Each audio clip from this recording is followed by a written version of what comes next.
রবীন্দ্রনাথ ঠাকুরের বিখ্যাত হাসি নাটক হলো খ্যাতির বিড়ম্বনা। এই নাটকের অন্যতম চরিত্র কাঙালির তোষামোদীর ফাঁদে পড়ে ডাক্তার শশধর বাবুর খ্যাতির অবস্থা হয়েছিল বেহাল। রবীন্দ্রনাথের শশধর বাবুর মতোই এখন বাংলাদেশ সরকারের অবস্থা। এই অবস্থা তৈরি হয়েছে সেলিব্রিটি মহিষ ডোনাল্ড ট্রাম্প নিয়ে। সেলিব্রিটি মহিষটি নিয়ে সরকার জব্দ না হলেও পড়েছে বেশ বিড়ম্বনায়। দেশ ছাড়িয়ে বিদেশের গণমাধ্যমে ভাইরাল হওয়া বাংলাদেশের ডোনাল্ড ট্রাম্প কোরবানি থেকে শেষ পর্যন্ত রক্ষা পেয়েছে সরাসরি স্বরাষ্ট্রমন্ত্রীর হস্তক্ষেপে। কূটনৈতিক সূত্রগুলো বলছে, মার্কিন দূতাবাস থেকে একটি মেমোয়ার বা সংক্ষিপ্ত বার্তা পেয়ে তড়িৎ ব্যবস্থা নিতে বাধ্য হয়েছিলেন স্বরাষ্ট্রমন্ত্রী সালাউদ্দিন আহমেদ। তাতে ছুরির নিচ থেকে রক্ষা করে থানা হয়ে শেষ পর্যন্ত ভাইরাল এই অ্যালবিনো মহিষটিকে পাঠিয়ে দেওয়া হয়েছিল একেবারে চিড়িয়াখানায়। কিন্তু তাতেও সরকারের কূটনৈতিক অস্বস্তি কমেনি, বরং ঝামেলা বেড়েছে আরো। ট্রাম্পের অফিসিয়াল নাম লেখার কারণে পদ হারাতে হয়েছে চিড়িয়াখানার কিউরেটরকে। চিড়িয়াখানায় পাঠানোর পর নতুন করে বিশ্ব গণমাধ্যমে নিয়ে আলোচনা শুরু হলে বাংলাদেশ সরকারের জন্য চাপ, কূটনৈতিক ভাষায় যাকে বলা হয় ডিমার্স, সেটি আরো বাড়ছে। সরকারের শীর্ষ মহলকে এখন নতুন করে ভাবতে হচ্ছে কিভাবে এই মহিষ নিয়ে আলোচনার লাগাম টানা যায়। প্রশ্ন হলো, ঠিক কী কারণে বা কখন থেকে গোলাপি রঙের এই মহিষটি নিয়ে বাংলাদেশ সরকারের অবস্থা শশধর বাবুর মতো হলো? আর ঠিক কতটা চাপে পড়লে সরকার কিউরেটরকেও বদলি করতে বাধ্য হয়েছে? কেন সরকারকে ভাবতে হচ্ছে এমন কি করা যায় যাতে মহিষটি থেকে আলোচনা অন্যদিকে মোড় নেবে? বিস্তারিত জানতে চলুন যাওয়া যাক বিশ্লেষণে।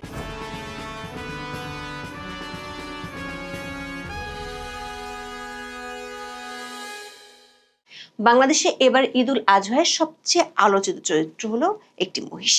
2025 সালের কোরবানি ঈদের প্রায় 1 মাস পর এটিকে রাজশাহীর সিটি পশুর হাট থেকে কিনেছিলেন নারায়ণগঞ্জের পাইকপাড়া এলাকার রাবেয়া অ্যাগ্রো ফার্মের মালিক জিয়াউদ্দিন মৃধা। জিয়া মৃধা জানান, প্রথমে মহিষটির কোনো নাম ছিল না। খামারে আনার পর এর মাথায় গজিয়ে ওঠে ব্যতিক্রমী সোনালী চুল। চুলের ধরন দেখে জিয়াউদ্দিন মৃধার ছোট ভাই রসিকতা করে বলেন, মহিষটির চুল একেবারে বিশ্বের সবচেয়ে ক্ষমতাধর দেশের খেয়ালি প্রেসিডেন্ট ডোনাল্ড ট্রাম্পের মতো। তখন থেকে মার্কিন রাষ্ট্রপতির নাম অনুসারে এর নাম রাখা হয় ডোনাল্ড ট্রাম্প। সরাসরি বার্তা সংস্থা এপি মহিষটির নাম দিয়েছে কমান্ডার ইন চিফ। এটি ছিল মূলত মার্কিন রাষ্ট্রপতির সামরিক খেতাব কমান্ডার ইন চিফের চমৎকার ব্যঙ্গাত্মক রূপ। আলোচিত মহিষটিকে ঘিরে যে কৌতূহল ও উদ্দীপনা তৈরি হয়েছিল তার মূল ভিত্তি ছিল প্রাণীটির বাহ্যিক শারীরিক গঠন এবং এর বিরল জিনগত বৈশিষ্ট্য। বাংলাদেশে সাধারণত কালো বা ছাই রঙা মহিষী দেখা যায়। প্রাণীবিজ্ঞান ও জেনেটিক্স বিশেষজ্ঞদের মতে এটি মূলত কোনো ভিন্ন জাতের মহিষ নয়, বরং একটি বিরল জিনগত পরিবর্তনের ফল। বাংলাদেশ কৃষি বিশ্ববিদ্যালয়ের অ্যানিম্যাল ব্রিডিং অ্যান্ড জেনেটিক্স বিভাগের গবেষকদের বিশ্লেষণ অনুযায়ী এই মহিষটি অ্যালবিনিজম নামক জিনগত ত্রুটি বা বৈশিষ্ট্যের শিকার। যখন কোনো প্রাণীর শরীরে মেলানিন নামক রঞ্জক পদার্থ তৈরি ব্যাহত হয়, তখন তার গায়ের স্বাভাবিক কালো বা ধূসর রং পরিবর্তিত হয়ে শ্বেত বা গোলাপি বর্ণ ধারণ করে। প্রায় 3.5 থেকে 4 বছর বয়সী এই মহিষটির ওজন ছিল আনুমানিক 680 থেকে 700 কিলো। সবচেয়ে আকর্ষণীয় এবং অদ্ভুত দিকটি ছিল মহিষটির মাথার সামনের অংশের এক গুচ্ছ বড় সোনালী বা হালকা রঙের ঢেউ খেলানো চুল। এই চুলের বিন্যাস এবং মহিষটির মুখের ওই ব্যক্তির সাথে মার্কিন রাষ্ট্রপতি ডোনাল্ড ট্রাম্পের চুলের স্টাইল ও চেহারার অবয়বের এক ধরনের অভাবনীয় সাদৃশ্য লক্ষ্য করা যায়। এই কারণে সোশ্যাল মিডিয়ার কল্যাণে মহিষটি দ্রুত হয়ে পড়ে টক অফ দ্য কান্ট্রি। মে মাসের প্রথম সপ্তাহে মহিষটির ছবি ও ভিডিও ফেসবুকে ছড়িয়ে পড়ার পর তা মুহূর্তের মধ্যে ভাইরাল। দেশীয় সংবাদ মাধ্যম ছাড়িয়ে আন্তর্জাতিক সংবাদ মাধ্যমও জায়গা করে নেয়।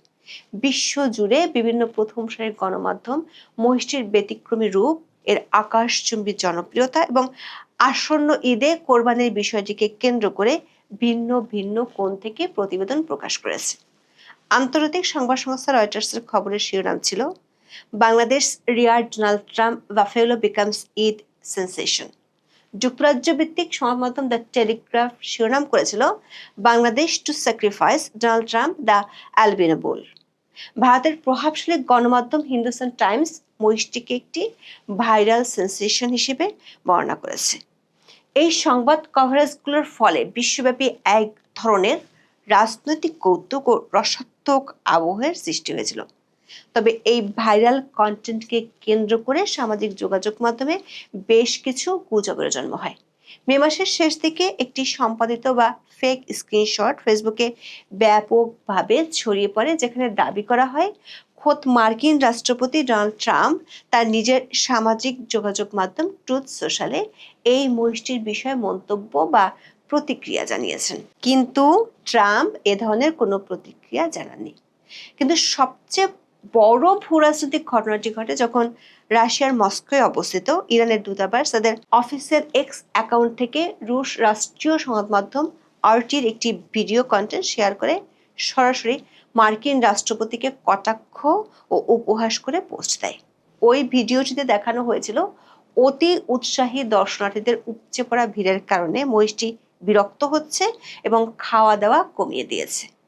ইরানি দূতাবাস ক্যাপশনে বিদ্রুপ করে লিখেছিল, বেচারা ডোনাল্ড ট্রাম্পের সঙ্গে তুলনায় মন খারাপ হয়ে গেছে বা বিরক্ত বোধ করছে বাংলাদেশি মহিষটি। কূটনৈতিক একাধিক সূত্র বলছে, ইরানের এই অফিসিয়াল কূটনৈতিক বিদ্রুপের পর থেকেই ঢাকার মার্কিন দূতাবাস বিষয়টি নিয়ে খোঁজ খবর নেওয়া শুরু করে।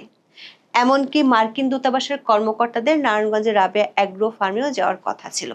খামারের মালিক জিয়াউদ্দিন বাংলা ট্রিবিউনকে জানিয়েছেন, মহিষটির নামকরণের শুরুর দিকে প্রাণী সম্পদ অধিদপ্তরের এক কর্মকর্তা তাকে জানিয়েছিলেন মার্কিন দূতাবাসের প্রতিনিধি দল পরিদর্শনে যাবে। তবে এরই মধ্যে 14 মে রাতেই মহিষটি ঢাকায় নিয়ে আসা হয়। ফরিদুজ্জামান শরণ নামে ঢাকার জিঞ্জিরার এক ব্যবসায়ী মহিষটিকে কিনেন 1.5 মাস আগে। গণমাধ্যমের খবরে বলা হয়, ডেলিভারি দেওয়ার সময় ট্রাম্পের ওজন হয়েছিল 690 কেজি। সে হিসেবে 550 টাকা কেজিতে দাম হয়েছে 3,79,500 টাকা। 25 মে লাল গালিচা সংবর্ধনা দিয়ে মহিষটিকে ক্রেতার কাছে হস্তান্তর করা হয়। কিন্তু কোরবানির ঠিক একদিন আগে বাদ সাধেন স্বরাষ্ট্রমন্ত্রী সালাউদ্দিন আহমেদ। ওই দিন স্বরাষ্ট্রমন্ত্রী সালাউদ্দিন আহমেদ গণমাধ্যমকে জানান, বিশৃঙ্খলার আশঙ্কায় কেরানীগঞ্জের ক্রেতাকে মূল্য ফেরত দিয়ে মহিষটি খামারে ফেরত নেওয়া হয়েছে। আপাতত সেখানে মহিষটি লালন পালন করা হবে। মুহূর্তের মধ্যে আন্তর্জাতিক গণমাধ্যমে খবরটি ছড়িয়ে পড়ে। বার্তা সংস্থা রয়টার্স লিখেছে, ভাইরাল খ্যাতির সুবাদে বাংলাদেশে ঈদের কোরবানি থেকে রেহাই পেল ডোনাল্ড ট্রাম্প মহিষ। এএফপি লিখেছে, ট্রাম্প মহিষকে কোরবানি থেকে বাঁচিয়ে বাংলাদেশের চিড়িয়াখানায় পাঠানো হলো। ফ্রান্স 24 শিরোনাম করেছে, ভাইরাল তারকা খ্যাতি বাংলাদেশের ট্রাম্প মহিষকে কোরবানির হাত থেকে বাঁচালো। স্বরাষ্ট্রমন্ত্রীর বক্তব্যের পর তৈরি হয় নাটকীয় পরিস্থিতি। একেবারে যেন রবীন্দ্রনাথের খ্যাতির বিড়ম্বনা নাটকের নতুন সংস্করণ। ঢাকার কেরানীগঞ্জ জেলা পুলিশের ঊর্ধ্বতন কর্মকর্তারা হঠাৎ মনিরুজ্জামানের বাড়িতে উপস্থিত হয়ে নির্দেশ দেন, মহিষটি কোরবানি করা যাবে না এবং এটিকে অবিলম্বে সরকারি হেফাজতে দিতে হবে। মনিরুজ্জামান সরকারি কর্মকর্তাদের সাথে কোনো দ্বন্দ্বে না জড়িয়ে মহিষটিকে কেরানীগঞ্জ মডেল থানায় নিয়ে যান। সেখান থেকে ট্রাকে করে সেটিকে মিরপুরের জাতীয় চিড়িয়াখানায় হস্তান্তর করা হয়। প্রশ্ন হলো, কেন শেষ পর্যন্ত মহিষটিকে কোরবানি দেওয়া গেল না? ইসরায়েলের প্রধানমন্ত্রী নেতানিয়াহুর নামেও একটি পশু এবার বাংলাদেশে বিক্রি হয়েছে এবং তা দিয়ে কোরবানিও দেওয়া হয়েছে। এমনকি ওই পশুটির দাম ট্রাম্প মহিষটির চেয়েও বেশি ছিল। তাহলে বাংলাদেশ সরকারের সর্বোচ্চ পর্যায় থেকে কেন কোরবানির ঠিক একদিন আগে মহিষটিকে রক্ষা করতে থানা, পুলিশ, চিড়িয়াখানা সব একাকার করে ফেললো? সূত্রগুলো বলছে, রাশিয়াতে ইরান অ্যাম্বাসির পোস্টের পর থেকে ঢাকার মার্কিন দূতাবাস বিষয়টি নিয়ে সিরিয়াসলি ভাবা শুরু করে। তারা বাংলাদেশের পররাষ্ট্র ও স্বরাষ্ট্র মন্ত্রণালয়কে আনুষ্ঠানিক মৌখিক বার্তাও দেয়, কূটনৈতিক ভাষায় যাকে বলা হয় এইড মেমোয়ার। মার্কিন রাষ্ট্রপতির নামের একটি প্রাণীকে বাংলাদেশে প্রকাশ্যে জবাই করার ছবি ও ভিডিও যদি আন্তর্জাতিক গণমাধ্যমে প্রচারিত হতো, বিশেষ করে যখন প্রভাবশালী পশ্চিমা গণমাধ্যমগুলো একে নিয়ে রসাত্মক প্রতিবেদন করছিল, তখন সেটিকে এড়াতে সরকার উচ্চ পর্যায়ের নীতি নির্ধারকরা অত্যন্ত ভাবনায় পড়ে যান। সে কারণে তড়ি ঘড়ি করে ক্রেতাকে টাকা ফেরত দিয়ে থানায় নিয়ে যাওয়া হয়, যেখান থেকে প্রাথমিক সিদ্ধান্ত ছিল খামারে লালন পালনের। কিন্তু পরে সেখানে ভিড় আরো বাড়তে পারে সেই চিন্তায় পাঠানো হয় চিড়িয়াখানায়। আর তাতে খ্যাতির বিড়ম্বনার যন্ত্রণা আরো বেড়েছে সরকারের জন্য। ঈদুল আজহার দিন থেকে চিড়িয়াখানায় আসা দর্শনার্থীদের সবচেয়ে আগ্রহের কেন্দ্রে আছে এই মহিষটি। চিড়িয়াখানার 7 নম্বর শেডে সাধারণ দর্শনার্থীদের জন্য মহিষটিকে প্রদর্শনের ব্যবস্থা করা হয়েছে। এতদিন ডোনাল্ড ট্রাম্প ছিল মহিষটির আনঅফিসিয়াল নাম, কিন্তু চিড়িয়াখানায় নেয়ার পর তথ্য ফলকে লেখা হয় সাদা মহিষ ডোনাল্ড ট্রাম্প। সেটার বাইরে মহিষটির নাম ডোনাল্ড ট্রাম্প লেখা থাকায় অনেকের মনে প্রশ্ন ওঠে, এটাই কি এখন প্রাণীটির আনুষ্ঠানিক নাম? সাথে ঘটে বিপত্তি, ট্রাম্পের বানান ভুল লেখা হয়।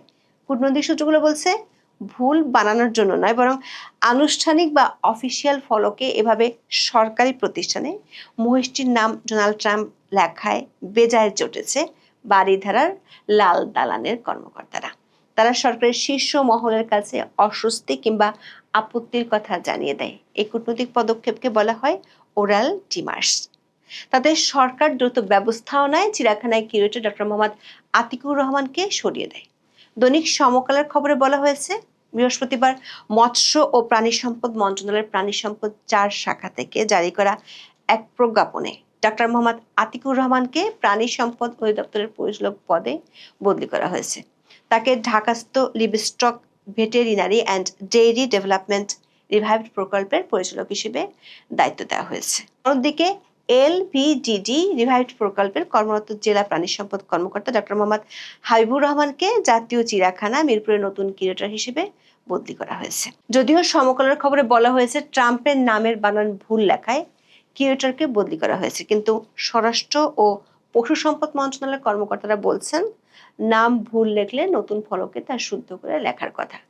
কিন্তু নতুন ফলকে ট্রাম্পের নাম আর রাখা হয়নি, বরং রাজনৈতিক ও কূটনৈতিক বিতর্ক এড়ানোর জন্য নতুন নাম ফলকটিতে ডোনাল্ড ট্রাম্প নামটি সম্পূর্ণভাবে মুছে ফেলে কেবল সাদা মহিষ বা ইংরেজিতে অ্যালবিনো বাফেলো লেখা হয়েছে। কিন্তু নাম ফলক চেঞ্জ করলে তাতে কি এসেই বাজায়? চিড়িয়াখানায় যাওয়া মানুষ খাঁচায় উকি দিয়ে নাম ফলক না দেখেও একে অপরকে জিজ্ঞেস করছেন ডোনাল্ড ট্রাম্প মহিষটি কোন খাঁচায়। আন্তর্জাতিক গণমাধ্যমের হেডলাইন হচ্ছে বেঁচে গেল বাংলাদেশের ট্রাম্প মহিষটি, বরং উল্টো মহিষটি নিয়ে আলোচনা আগের তুলনায় অনেক বেশি বেড়েছে। গুগল সার্চ ইন্ডেক্স ভলিউমের তথ্য অনুযায়ী আগের তুলনায় 4.5 গুণ স্পাইক বেড়েছে। সামাজিক মাধ্যমে আগে ভিউ ছিল 5 মিলিয়ন, যেটি এখন দাঁড়িয়েছে 20 মিলিয়নে। এমন পরিস্থিতিতে চিড়িয়াখানায় নিয়ে যাওয়ার পর বাংলাদেশ সরকারের জন্য বিষয়টি নিয়ে অস্বস্তি আরো বেড়েছে। কূটনৈতিক ফ্রন্টে মার্কিন দূতাবাসের ডিমার্স সরকারকে নতুন করে ভাবাচ্ছে। কূটনৈতিক সূত্রগুলো বলছে মার্কিন কর্মকর্তারা চান না তাদের রাষ্ট্রপতির নাম ব্যবহার করে কোনো রাষ্ট্রীয় প্রতিষ্ঠানে এমন প্রদর্শনী চলতে থাকুক। এখন বাংলাদেশ সরকারকে নতুন করে ভাবতে হচ্ছে এই আলোচনা ঠেকানোর উপায় নিয়ে। এখন এই পর্যন্ত, সবাই ভালো থাকুন, সুস্থ থাকুন, নিরাপদে থাকুন। দেখা হবে আগামী পর্বে।